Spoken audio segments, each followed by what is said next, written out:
Supergirl has been an unmitigated disaster for Warner Brothers and for James Gunn and the future of the DCU.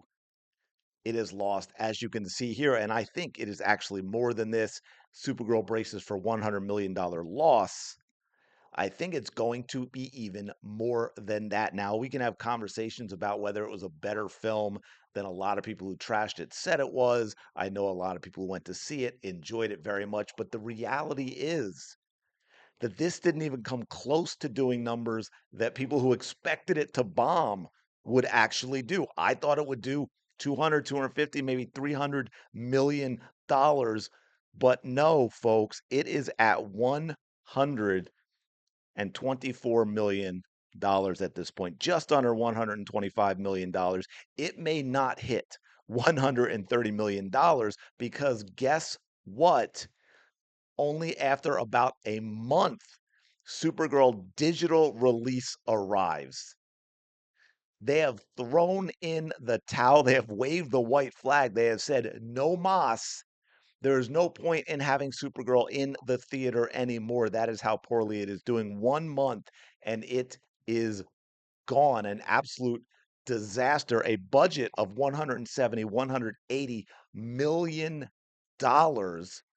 We're talking about, depending on marketing, but all we have is the budget. So let's say 180, standard rule of thumb, two and a half times that, right? 360 at $450 million just to break even. And it did 125 million. And that is about all it is going to do. Maybe it will hit $130 million, but not necessarily likely. We also have this. If we go back a little bit, it lost 70% of DC fans. Now, what is that? What do they mean by that here?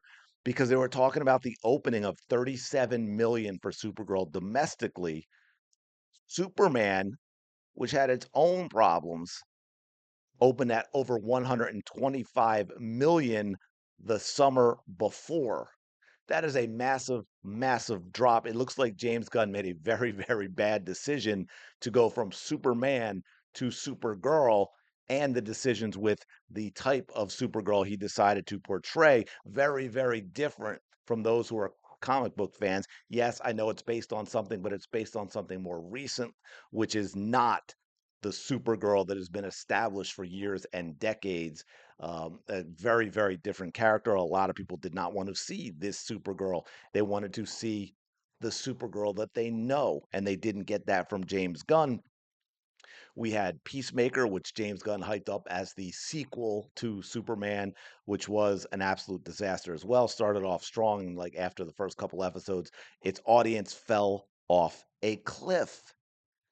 So what is next? I don't know. That is a great question. Now, technically, I believe Clayface is next in October, but I don't know that that's the same audience at all as you would get from the DCU that most people would want to see. Batman we haven't had because you've got the whole Matt Reeves Batman, right? And so who knows when we're going to get James Gunn's Batman. We haven't seen Wonder Woman at all. We haven't seen Aquaman. Green Lantern, well, we're going to get a Lanterns TV show, and from what I'm hearing, that sounds like it's got a whole lot of problems in and of itself, and a leak. It looks like a leak that came out that a lot of people are very unhappy about is true based on how Warner Brothers reacted to it when they were, you know, going after people with copyright infringement and this and that and having things taken down, even when they weren't showing anything in terms of video from Lanterns. They were actually, and this is where you get a problem with social media like Facebook and YouTube and so forth, where they automatically to default, if there's an accusation made, you're guilty, and they take your stuff down because they didn't want it out there. Now, why would they do that if it were untrue? And that, of course, is, and here's the leak. So if you want to skip past this, it's only going to be like a sentence or two long.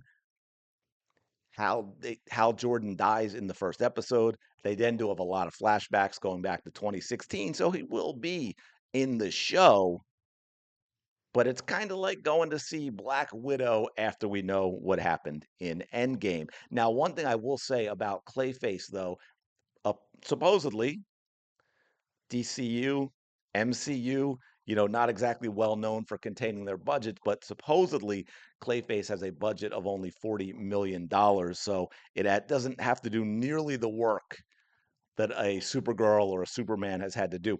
And last thing, I will leave you with this. If you have been disappointed with DCU, if you're wondering where it's going to go, or oh my God, is there going to be another reboot with somebody else in charge? If you haven't done so, check out the catalog of their animated films. There's some really, really good ones. It's kind of odd what the MCU achieved with their incredible run from Iron Man, right? Iron Man. I always want to say the Incredible Hulk was first, but I think it was Iron Man and then Hulk. Correct me if I'm wrong in the comments. Through Endgame, DC has kind of had that with their animated movies. They've been really, really good. In fact, my gosh, you want to get DC back on track? Take one of the really good animated movies, and I get you can make some tweaks. You don't want to do a shot for shot remake, but take the story, adhere to it, just like maybe with some of the good comic books, and create a good movie that people want to see. But it ain't Supergirl. It is done. It is crashed and burned. Stick a fork in it. It is over. It is going to lose a ton of money. But anyway, let me know what you think in the comments below. And by the way, are you looking forward to seeing Clayface? Right? It's a very much a departure from typical DC stuff. So I think the audience could be very different, which it could be bad, but it also could be very good for the movie, right? It might get much more of a traditional horror audience and could see it do very, very well against the budget that it has. But let me know your thoughts. Like, comment, subscribe. I will talk to you later.